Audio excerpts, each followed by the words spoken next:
Bonjour, c'est Thomas de ZW France. Donc, je viens vous proposer aujourd'hui un tuto concernant les châssis mécano-soudés et les configurations. Donc, on va attaquer un nouveau projet. Voilà, donc un futur assemblage. Voilà. Et donc, on va, dans ce type de projet-là, non pas attaquer directement en 3D, mais en 2D. C'est-à-dire qu'on va créer ici une ou plusieurs esquisses en fonction de la complexité de notre châssis. Donc, ces esquisses vont servir de support en vue de venir positionner en fait nos profils. Donc, je vais dessiner la base de mon châssis, donc qui va être un rectangle. Voilà. Je vais mettre quelques codes quand même, 2500 et 1500. Je vais venir mettre ensuite des segments qui vont servir ensuite de renfort. Donc je vais bien valider sur le bouton de la molette pour valider la commande et la relancer. Voilà. Je viens bien m'aligner aussi par rapport au point existant, ce qui va m'économiser, comment dirais-je, des contraintes et des cotes. Voilà, on a bien des contraintes d'alignement qui se sont opérées. On vient mettre aussi donc, des cotes dans le même principe. Alors, il faut faire attention là pour bien choper voilà, le point. On va venir mettre 400, ça va très bien. Ici, je ne vais pas me contenter de mettre une valeur aussi numérique. Voilà.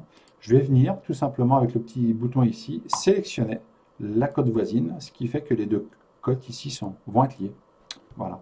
Ce qui va me permettre d'être beaucoup plus efficace dès qu'il faudra que je change la configuration de mon châssis, ce qu'on va voir un peu plus tard. On va mettre ici 450 et j'en fais de même ici et là. Pareil aussi, tac, voilà. Et je viens chercher ma cote à ce niveau-là. Bien, voilà la base de mon châssis. Donc mon esquisse est finie, elle est bien définie.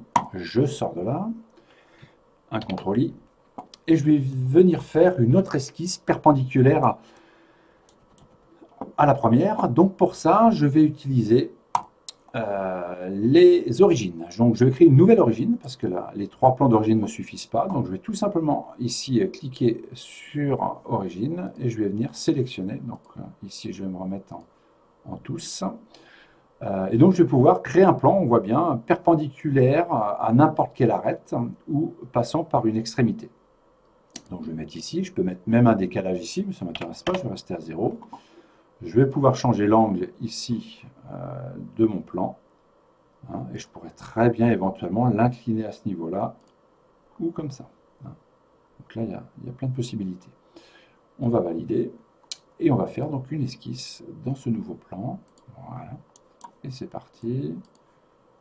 Un segment, voilà. Et un autre ici. Ça marche. On attaque des cotes. Voilà, 1200, c'est très bien. Un angle éventuellement ici, 40 degrés. Voilà. Et puis une dernière cote de...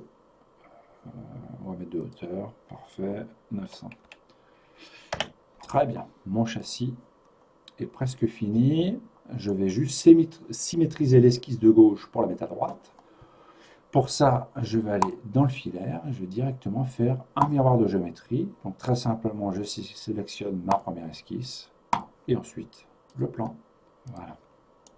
Voilà le filaire, le squelette de mon châssis. Donc maintenant, je vais venir lui accrocher des profilés. Donc pour ça, on va aller dans l'onglet soudure. Donc dans l'onglet soudure, on a toute cette partie-là qui va concerner le positionnement, l'ajustement des profils. Donc je vais aller venir cliquer sur ce bouton-là pour aller me servir dans une base de données de profils.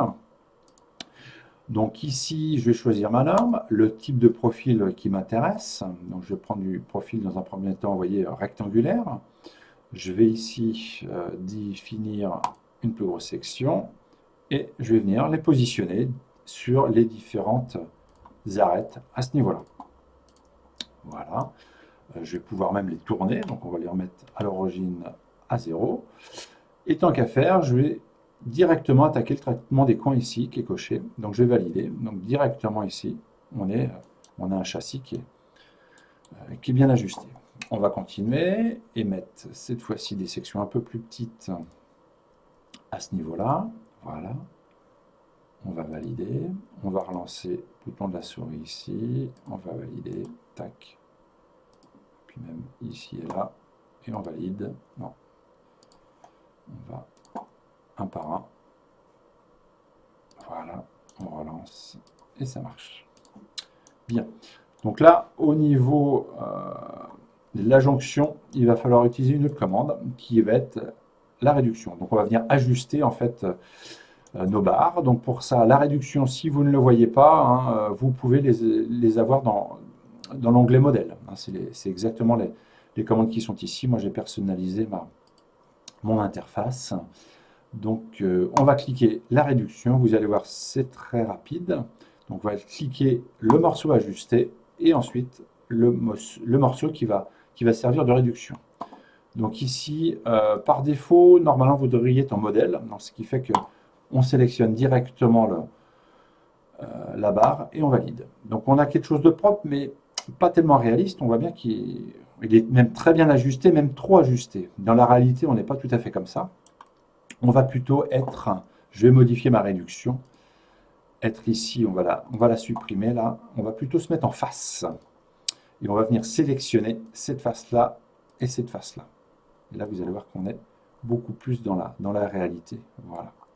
Donc, comme ça, on va pouvoir faire le tour très rapidement de notre châssis. Voilà, en sélectionnant la face ici et là. Et on valide. On revient ici. La réduction et la première face. La deuxième face, on valide. Voilà.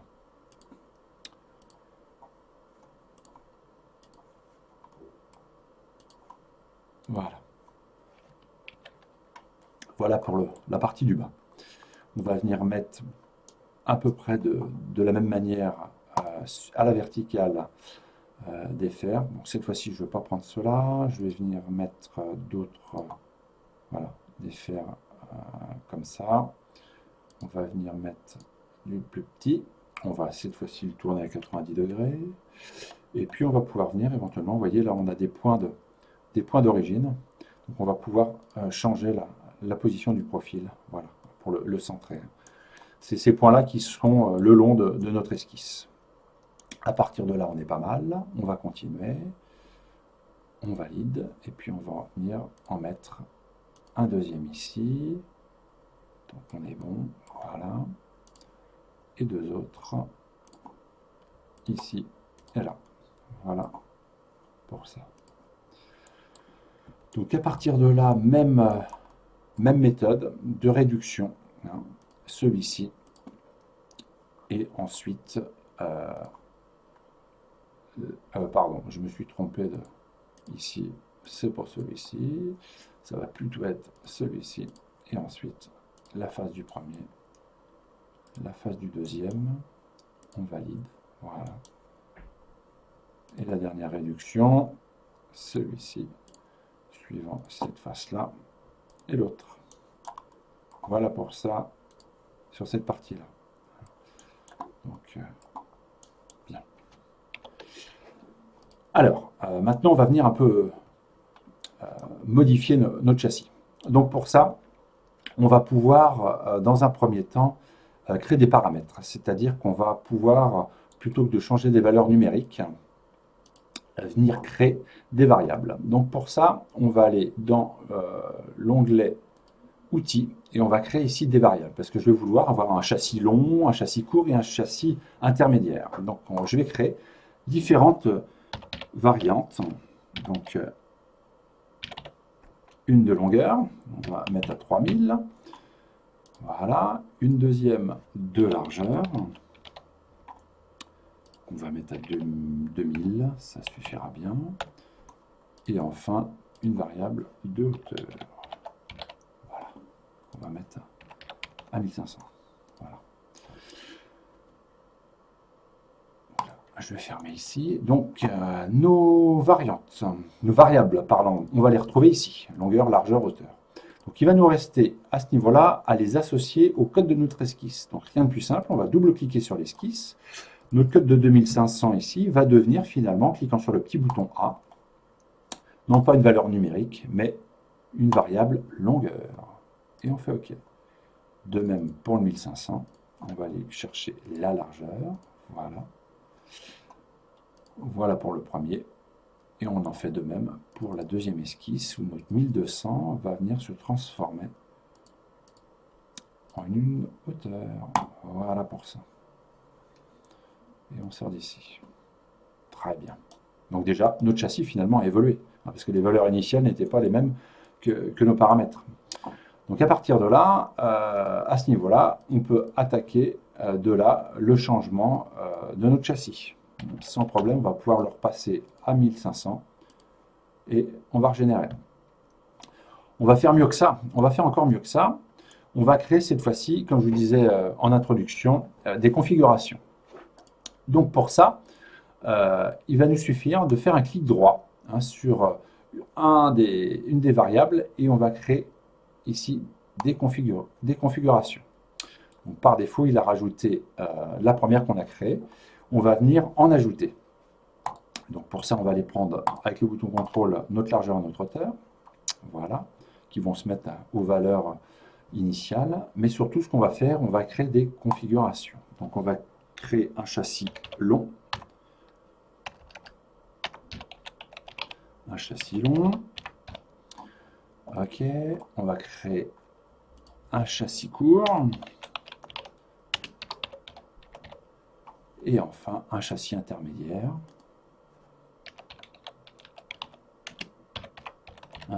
Voilà. Donc on va changer. Donc pour le long, on va le faire beaucoup plus long, 3500. La largeur, 2250. Et la hauteur, 1500, ça va très bien. Le court, lui, va faire 2500, mais par contre 1200. Et il fera que 1300 de haut. Et le châssis intermédiaire, lui, fera 3000. 1800. Et enfin 1200. Voilà. Voilà nos différentes configurations. Donc on va appliquer ça, on va valider. Et on va les retrouver tout simplement ici. Automatiquement, il a créé un dossier configuration. Donc on va retrouver ici la possibilité, en double-cliquant sur chacun des configurations, on a le résultat escompté. Donc ça, c'est bigrement intéressant. Chaque châssis pourra évidemment être, comment dirais-je, mis en plan. Alors j'ai juste oublié d'ajuster ici. Il est encore temps de le faire. Je vais le faire et puis on va faire une petite mise en plan au niveau de mon ajustement. On va faire une dernière réduction. Voilà. Suivant cette face-là, on va valider. Très bien. Et on continue un ajustement. Réduction suivant cette face-là. Et voilà. J'avais oublié de le déplacer. Donc on voit bien qu'on peut revenir ici sur chaque élément à ce niveau-là. Donc je vais pouvoir remodifier à ce niveau-là et lui dire que finalement, non, la position de mon profil est plutôt suivant ce point-là. Voilà. Et on valide. Très bien. Voilà pour ça. Donc pour finir, je vais vous montrer la mise en plan, mais c'est vraiment exactement comme pour une pièce ou un assemblage. Donc je vais venir me mettre en vue isométrique, c'est très bien, en ombrage tant qu'à faire. Ici, positionner mon châssis, mais je vais aller dans l'onglet ici, avancer pour choisir. Ici, je n'ai pas choisi ici, tac. Donc là, je suis en châssis intermédiaire, tac. Position, je vais venir le positionner ici, je vais valider. Voilà. Ici, je vais changer d'échelle, je vais mettre au 1/10. Voilà. Donc, ce châssis-là, je vais pouvoir le mettre en plan et en tirer, comment dirais-je, une nomenclature que je vais retrouver ici dans mise en plan. Donc, non pas une liste de matière, mais une nomenclature ici. Hein. On va cliquer à ce niveau-là. On va pouvoir réorganiser éventuellement la liste de pièces. Voilà, on va valider. Et on va voir automatiquement ici le résultat, nos quantités, nos matières et surtout ici nos longueurs pour chaque élément. Donc c'est ça qui est bigrement intéressant. Voilà. Voilà pour ce tuto. Merci, au revoir.